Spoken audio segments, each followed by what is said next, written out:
नमस्कार, मैं सोमनाथ वर्मा ग्राम चटौस से, जिला रायपुर छत्तीसगढ़ से हूँ। हम लोग पिछले 50 वर्षों से खेती कर रहे हैं, जिसमें मेरे पास 20 एकड़ ज़मीन है, जिसमें अभी 20 एकड़ में पूरा मक्के की खेती लगा हुआ है। किसान को कभी छुट्टी नहीं रहता, वो तो जॉब वाले हैं जो इसका शनिवार संडे छुट्टी रहता है। किसान सवेरे 6 बजे से जब खेती में लगता है, शाम को 6 से 7 बज जाता है, क्योंकि सुबह से शाम तक जब तक मेहनत नहीं करेगा तब तक तो खेती होगा ही नहीं। मिट्टी में मिट्टी मिलेगी तभी होता है, तो किसान का यही रूटीन है। देखिए, मिट्टी की सेहत उतनी ही ज़रूरी है जितना कि अच्छा जीवन जीने के लिए आदमी के स्वास्थ्य का ज़रूरी होना है। लगभग 95% वो ही न्यूट्रिएंट हैं जो पौधा लेता है या पौधे के लिए आवश्यक होते हैं, वो ही न्यूट्रिएंट जो हैं वो व्यक्ति के लिए आवश्यक होते हैं।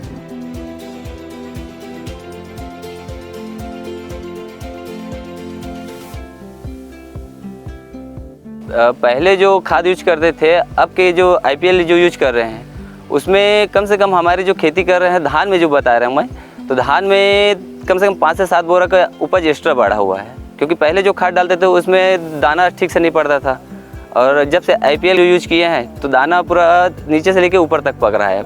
ये पहले मक्के की जो मोटाई थी वो इतना था, अब मोटाई जो है इतना हो गया है। क्योंकि पहले जो खाद डालते थे उसमें पता नहीं क्या डालता था कि उसका समझ नहीं आते थे, सिर्फ पेड़ हरा और बढ़ना बस होता था। अब मोटाई ज़्यादा हो रहा है, दाना भी और फल भी इतना के साइज हो जाए। लोग जो है रासायनिक खाद तो अधिकतर डाल देते हैं, उसमें मिट्टी का वो जो उर्वरक क्षमता है वो ख़त्म हो जाता है। तो उसमें ध्यान रखना पड़ता है कि मिट्टी कैसे बनाया जाए। तो उसमें हम लोग गोबर खाद डालते हैं, तो मुर्गी खाद डालते हैं, और हम साथ साथ उसमें DAP IPL का यूज़ करते हैं, जो कि बहुत अच्छा काम करता है। पोटाश डालने से जो पेड़ का जो बीमारियापन जो है वो दूर हो जाता है, पत्ता अच्छी चौड़ी का हो जाता है, दाना जो है अच्छे लाइट में आता है और पेड़ जो है मजबूत बनता है। पहले जो खाद डालते थे उसमें पेड़ हरा तो होते थे, लेकिन मोटापन ना होना और पेड़ जो है सीधे सीधे एक पतला टाइप हो जाता है और ऊपर बढ़ते ही बच जाता था।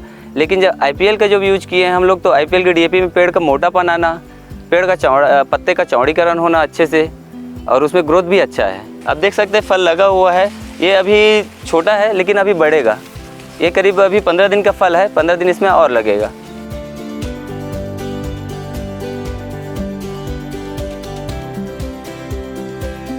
बेसिकली छत्तीसगढ़ में अगर हम देखें तो यहाँ पे बहुत ज़्यादा सैंडी लोम सॉइल है, और जिसे को कि हम कह सकते हैं कि लाल और पीली मिट्टी ज़्यादा है, और किसी किसी जैसे बस्तर संभाग है उसमें हमारी काली मिट्टी ज़्यादा पाई जाती है।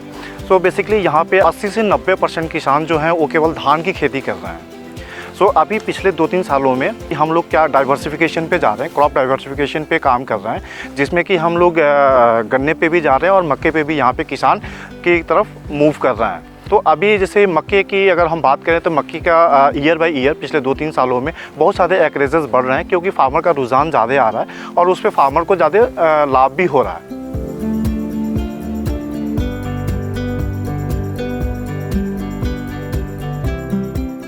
जब मृदा हमारी पौधों को बैलेंस न्यूट्रिशन नहीं दे पाती है तो वो कमज़ोर हो जाते हैं, और उनके कमज़ोर होने पर उन पर बीमारियां और कीड़े बहुत जल्दी से अटैक करते हैं, और उसके लिए किसान मजबूर हो जाते हैं पेस्टिसाइड डालने के लिए। तो अब एक बार जो फसल पहले ही कमज़ोर है, जिसमें न्यूट्रिएंट कम है, दूसरा उसमें जो जहरीले मॉलिक्यूल अब और हो गए हैं, और जब उनका व्यक्ति या कोई भी पशु सेवन करता है तो एक तो उसको न्यूट्रिशन कम पहुँचता है, और दूसरा उसके साथ साथ वो जहरीले जो मॉलिक्यूल्स होते हैं वो भी शरीर में पहुँचते हैं। 2 तरह की से मार पड़ती है, एक तो कम न्यूट्रिशन की वजह से न्यूट्रिशनल डिसऑर्डर होते हैं, और दूसरा जब वो जहरीला जो पेस्टिसाइड है वो शरीर में बहुत सारी बीमारियों को जन्म देता है।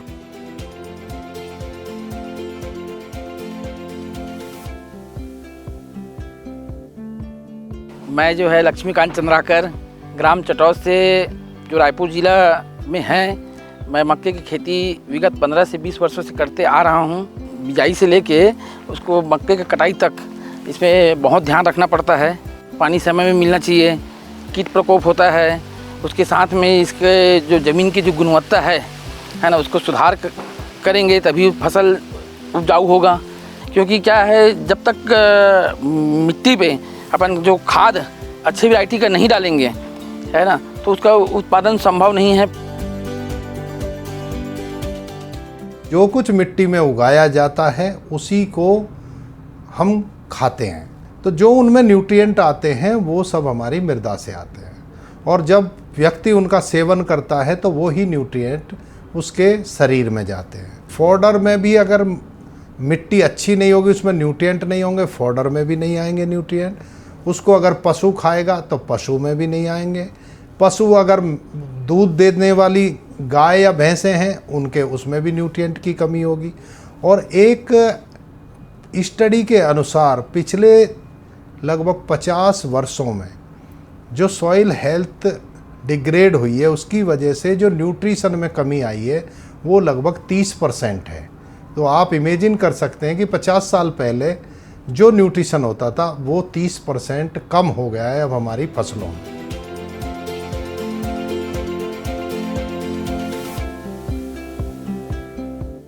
इंडियन पोटाश लिमिटेड एक बैलेंस न्यूट्रिशन पे फोकस कर रही है, तो उसके लिए हमारी और हमारी पूरी टीम गवर्नमेंट के साथ में हम कैसे किसानों को बैलेंस न्यूट्रिशन के बारे में बताएं, उनको अवगत कराएं, जिससे कि किसान ज़्यादा लाभान्वित हों। आईपीएल का खाद डालने से जो है फ़र्क बहुत पड़ा है। क्योंकि क्या है, जब उसका प्रोडक्ट उपयोग करते हैं हम, है ना, और दूसरे कंपनी का प्रोडक्ट उपयोग करते हैं, तो हमने कंपेयर किया दोनों में क्या फ़र्क आता है करके, तो बहुत फ़र्क है। जनरली हम लोग मक्के की जब खेती करते हैं तो कंपेयर करने के लिए अलग अलग खेतों में अलग अलग तरीके से लगा देते हैं, ताकि उससे हमको पता चले कि कौन सी कंपनी का खाद जो है कैसा है करके। तो अन्य प्रोडक्ट से ज़्यादा अच्छा मेरे को आईपीएल का ये जो है रिजल्ट बहुत अच्छा है, और मैं उसी का उपयोग करता हूँ हमेशा अपने खेतों पे। चमकदार भी होता है बालिया, और उसका मक्के का जो साइज़ है वो भी बड़ा हो जाता है।